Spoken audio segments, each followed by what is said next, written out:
Okay, today what I want to do is show you the correct tools to buy. You buy them one and done. Okay, just get them one time. You'll have them forever. I'll put a link to each tool down in the comments section. But yeah, go to Amazon, pick up these tools, have them delivered to your door, and it'll work perfectly to install a mini split. Okay, so all your mini splits, I'll just use the same tools. You'll use them for years. You know, everybody you know wants a mini split. Everybody has a room that's too hot or too cold. And so you'll be able to help them out. Everyone will be able to look at you and go, man, this guy knows what he's doing. Look at these killer tools this guy's got. And they're not even that much money. Every single time you install, it'll drop that price down even more because it'll just keep gaining on you. So one and done, pick them up the first time. They're fast, efficient. 30 minutes, you're in and out with your testing procedures, okay? So you get your mini split installed. It's of course simple. You install your outside unit, you install your inside unit, you run a line set between the two, and you simply put it together. And then you do your testing procedures to make sure they got no leaks, and you're vacuumed out all the non-condensables to where your system would be perfect and last as long as it was created to last. All right.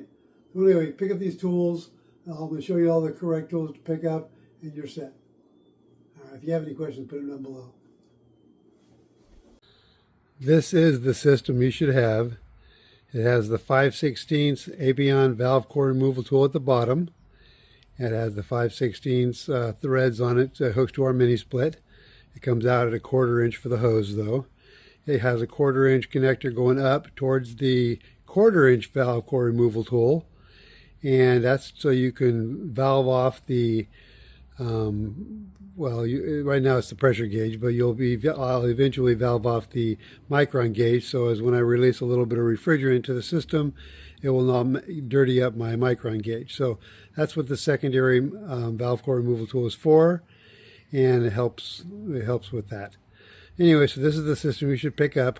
A 5/16 Abion valve core removal tool, a 1/4 inch Abion valve core removal tool, and a Testo pressure gauge. That gets you set up. You will want to pick up a nitrogen bottle and a nitrogen regulator, and I'll put links down below for everything except the bottle. The bottle you need to pick up at your nearest air gas supply. It's a welding supply store, and just look up welding supply store in your neighborhood, Google it, and it'll give you an idea. You can pick up a 20-pounder, which will let you do about 6 installs at 1,000 pounds each. So you're fine. It comes with about 1,500 to 2,000 pounds of pressure, and you'll be set up there too. All right, so anyway, that's the setup. Go ahead and pick that up, and you'll be ready to rock and roll. I'll get back with you with the Micron gauge today. As you can clearly see, what's really nice about the Testo pressure gauge is it shows you at the very bottom left, you'll see the time, and it's clicking down for every single second that goes by.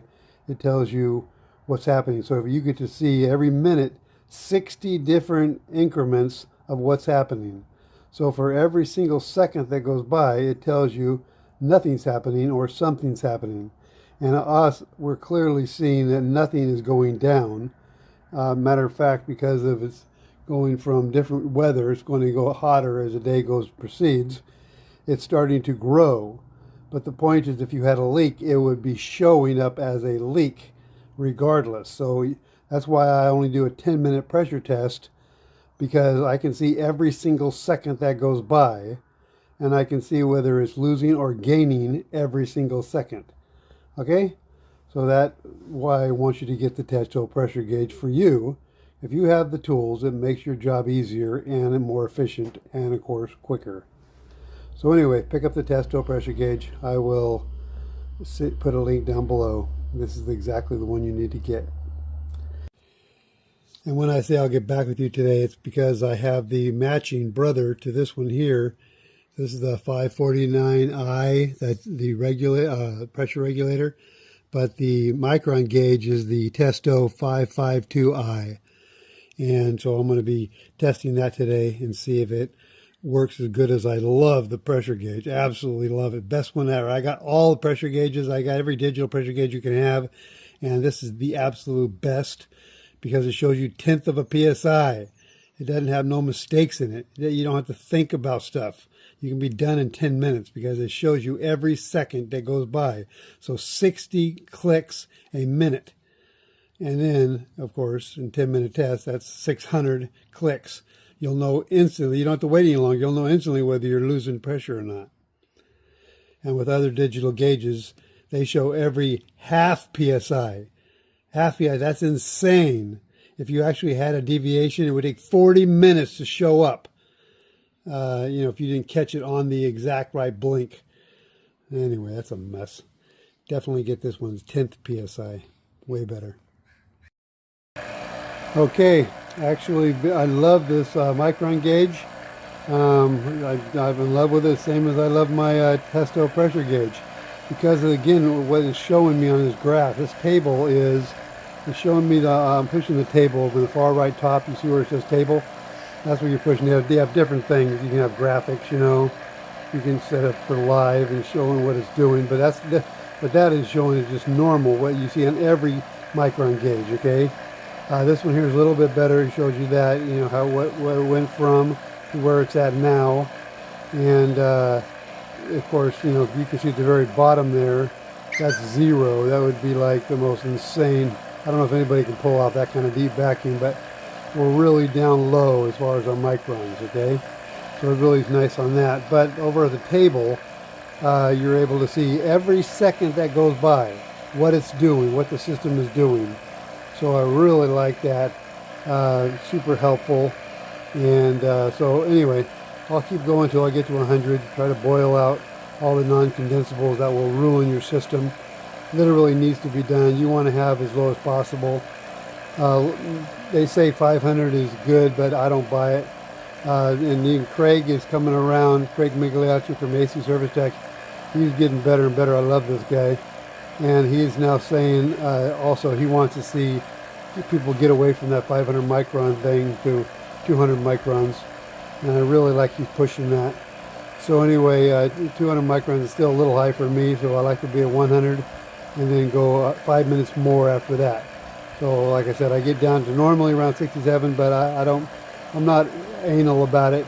Matter of fact, I'm getting ready to call this now instead of even getting to 100 and starting my 5 minutes right now. But as long as I can see incremental change, like what's nice about this Testo pressure Micron gauge, it's showing me every second that goes by. So I go, well, I'm just getting ready to call it, and all of a sudden it jumps to another number down. Okay, all right, fine. So every minute it seems like it's actually showing every 30 seconds or so. I get another click down, so I can wait it out. I'm only looking at if it continues on the same speed. I'm only looking at another, 6 minutes or so to get down to 100, and then I'll go 5 minutes after that. So anyway, we'll see how it goes. I'll bring you back. But so far, I love this Micron gauge. It's really nice. And also, if you go there and you look at Amazon for tools like these, and it says returned often, it's not returned because it's a bad instrument. It's a return because somebody bought it and used it and then returned it because they're a bunch of cheap bums and they don't mind, ripping people off and screwing the company and everything else. There's no doubt the company loses money every time someone does this. They resell them. I'm sure they don't even repackage them. They just resell them to some secondhand store for, pennies on the dollar. So they're losing money every time they do that. So it's best not to do that. Buy a tool and keep it. Okay, don't be stealing. That's ridiculous. All right, I'll bring you back in a little bit.